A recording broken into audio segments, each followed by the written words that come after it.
J'ai juste regardé, ça a dû durer 1 seconde et j'ai vu ce cadavre qui manquait les 2 jambes et qui avait une balle, entre les 2 yeux. J'ai ouvert ma trousse à pharmacie, je me rappelle, j'ai tout déballé, quoi et j'ai trouvé des pansements compressifs.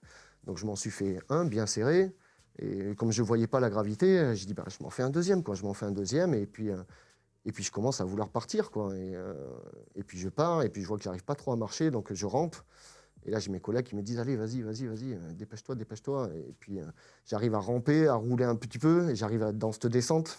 Donc je roule un petit peu, ça m'aide et j'arrive au pied de mes camarades qui me couvrent et ils disent: «Vas-y, on te porte, et on se barre, quoi» et on arrive à quitter cette zone en laissant nos camarades morts sur place parce qu'on peut pas les prendre, quoi et donc ce que j'ai compris effectivement, c'est que c'était des grenades et on était vraiment, à portée de tir, des grenades et s'ils partaient pas, mes collègues mouraient, Ouais, quoi, c'est ça, c'est ça. Donc, voilà, on rejoint la position des Ukrainiens qui étaient à 150 mètres et donc on avait 2 blessés et on demande, de suite une évacuation sanitaire, en fait, quoi et là, on nous répond: pas possible, quoi», parce que l'artillerie commence à taper et donc on peut pas faire venir de voiture, quoi et on nous dit, c'est à 1 faut kilomètre, marcher. quoi. Ah ouais, C'est 1 ouais. kilomètre et là, je me dis: «Mais je vais jamais y arriver, quoi» et je commence à marcher, j'ai mon collègue qui me tient, je commence à me sentir mal, je me mets des claques, mais je me mets de la flotte, je mets tout ce que je peux, quoi et puis on arrive à cette voiture, quoi, donc moi, je me mets comme je peux dedans. Il nous amène à une camionnette, pour pouvoir nous transporter.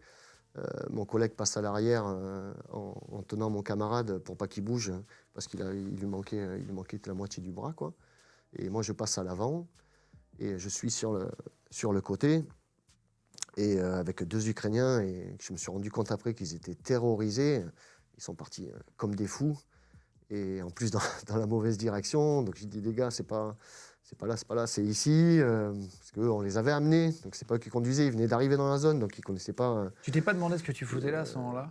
non, pas du tout, non, là, je pensais surtout, à arriver à l'hôpital, avant de tomber dans les pommes, quoi et donc j'ai dû les calmer. Ils étaient vraiment terrorisés, il y en avait un qui hurlait, dès qu'il entendait un bombardement et je lui ai dit: «Écoute, calme, calme, calme».